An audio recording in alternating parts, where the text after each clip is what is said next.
अवधूत चिंतन श्री गुरुदेव दत्त. अवधूत चिंतन पुष्प 8.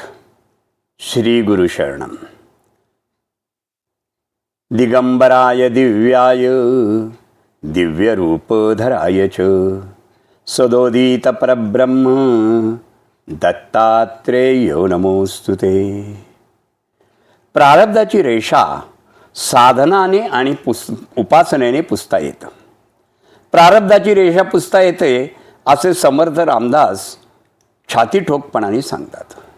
उपासना व साधना यांच्या बळावर अशक्य वाटणाऱ्या घटनाही घडून येतात. उपासनेमुळे घडून आलेल्या अनेक चमत्कारापैकी एक सत्य घटना मी विदित करीत आहे. सुमारे 100-125 वर्षापूर्वीचा काळ होता. त्यावेळी आजच्यासारखी गावोगावी आणि मोठ्या शहरातून गल्लोगल्ली महाविद्यालय नव्हती. मुंबई प्रांतातल्या दूरच्या गावातल्या विद्यार्थ्यांना महाविद्यालयीन अभ्यासक्रमासाठी पुण्यात जावे लागे. त्यामुळे त्या काळी उच्च पदवी प्राप्त करून घेणाऱ्यांना मान व सन्मान मिळत असे.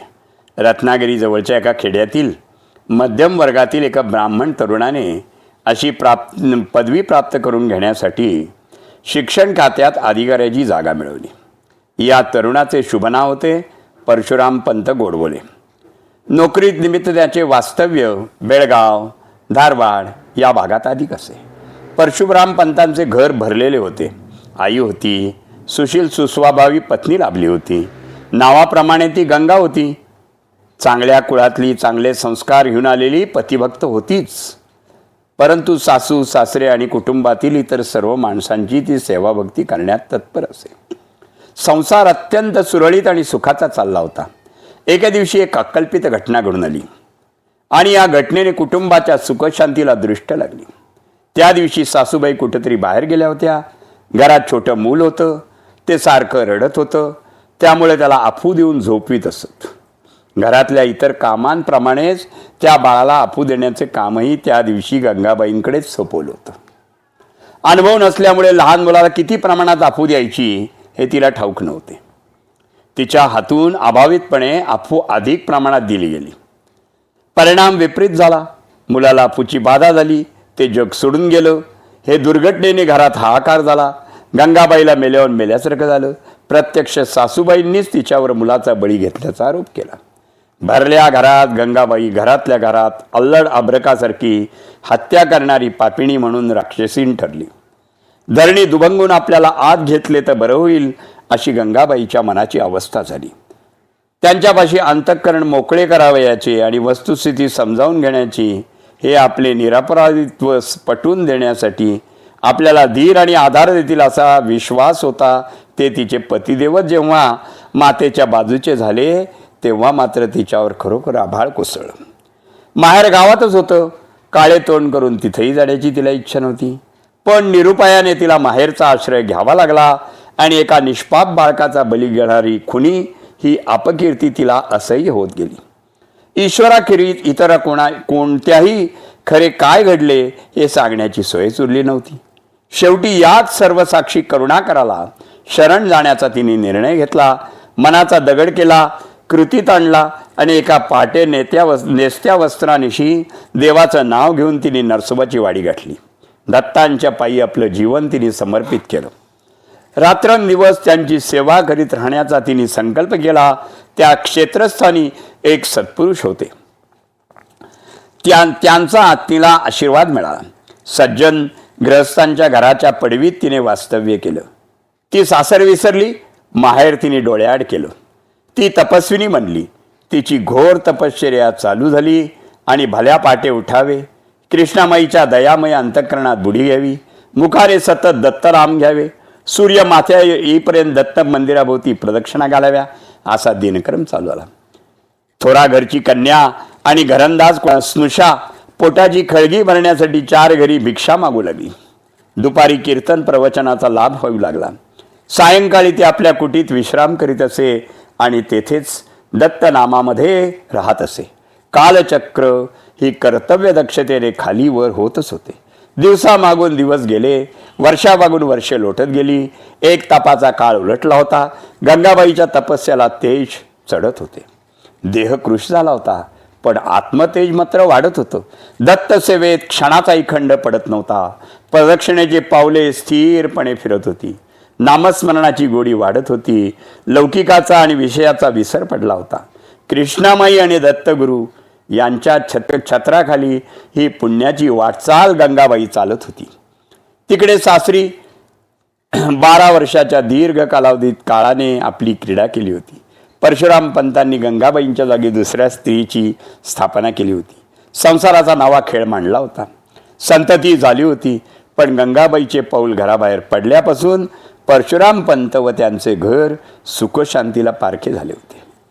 नव्या पत्नीपासून झालेली सारी संतती काळाने हिरावून घेतली होती. परशुराम पंत निराश झाले, उदास झाले आणि त्यांनी एक तपपूर्वीचा सारा चित्रपट आठवला. हा व्यग्र मनस्थितीत एका रात्री स्वप्न पडले. स्वप्नात एका सत्पुरुषांचे दर्शन झाले.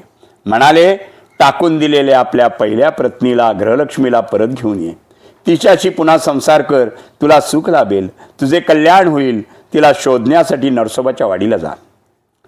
परशुराम पंत जागे झाले. स्वप्नातील सत्पुरुषाने सांगितलेले हे खरे असेल का असे त्यांच्या मनात आले. पण त्यांना आता पूर्ण पश्चाताप झाला होता आणि आपल्या निरापराधी पत्नीवर आपण केवढा अन्याय केला हे त्यांच्या ध्यानी येऊन ते व्यथित झाले होते. स्वप्न खरे असो किंवा खोटे असो, स्वप्नाचा पडताळा घेण्यास काय हरकत आहे असा विचार करून त्यांनी नरसोबाच्या वाडीची वाट धरली. ते वाडीस पोचले. मंदिरापाशी जाताच त्यांनी जे दृश्य पाहिले त्याने परशुराम पंत जागच्या जागी खिळून ठेवले.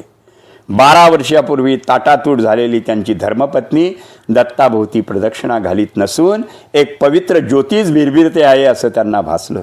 प्रदक्षिणा घालता घालता त्या साध्वीची दृष्टी पण परशुराम पंतांवर पडली. पती पत्नीची दृष्टादृष्ट झाली. भोवताचे सारे विश्व क्षणात विरून निघून गेले आणि तिच्या आश्चर्याला पारावर राहिला नाही. आनंदाला सीमा उरली नाही. आधीच पतिभक्त, त्यातून 12 वर्षाच्या तपस्येच्या वलयाने वेढलेली ती साध्वी भक्तिभावाने जाऊन दत्ता इतका निष्ठेने पतिदेवांच्या चरणी लागली आणि तो शिवशक्तीच्या मिलनाचा अपूर्व संगम झाला. डोळे बोलत होते, हृदय एकमेकांच्या मिठीत केव्हाच एक झाली होती. एका विलक्षण भावनेची अनुभूती दोघांना येत होती. आनंदाचा क्षण ओसरला. मनाचा चाळा सुरू झाला. तिला वाटले, हे माझ्यासाठी म्हणून कशावर आले असतील? 4 चौघांप्रमाणे दत्तभेटीसाठी आले असतील तर सुखात आपली अडचण कशाला? शब्दही न बोलता ती आपल्या उरलेल्या प्रदक्षिणा पूर्ण करण्यासाठी देवळात गेली. परशुराम पंत तटस्थ आणि शांत उभे राहून पाहत होते. प्रदक्षिणा पुऱ्या झाल्या. ती निघाली. नित्याप्रमाणे 4 घरी भिक्षा मागितली. आपल्या झोपडीत गेली. परशुराम पंतांनी आपल्या पत्नीचे ते नवे तेजस्वी रूप पाहिले. तिच्या थोर मनाची निर्लेपता आणि त्यांनी पाहिली. ते गहिवरले. त्यांनी अपराधाचे परिमार्जन करायचे ठरवले. त्यासाठी त्यांनी कृष्णामाईच्या कुशीत शिरून आपल्या सर्व प्रमादांचे भक्तिभावाने कृष्णामाईच्या स्वाधीन केले. शुद्ध आणि स्वच्छ मनाने त्यांनी नवा संकल्प सांगून दत्तप्रभूंचे पाय धरले. भोजन वगैरे करून आपल्या तपस्विनी गृहिणीच्या निवासस्थानाचा शोध घेऊन ते त्या ठिकाणी गेले. मोकळ्या मनाने आपल्या ग्रहदेवतेची तिने क्षमा मागितली. परशुराम पंत तिला म्हणाले, तुला नेण्याकरता मी आलो आहे. गंगाबाई म्हणाल्या, ते आता तुमच्या हातात नाही. परशुराम, मग कोणाच्या हातात आहे? ज्याने मला इथं आणलं त्या दत्तप्रभूंच्या.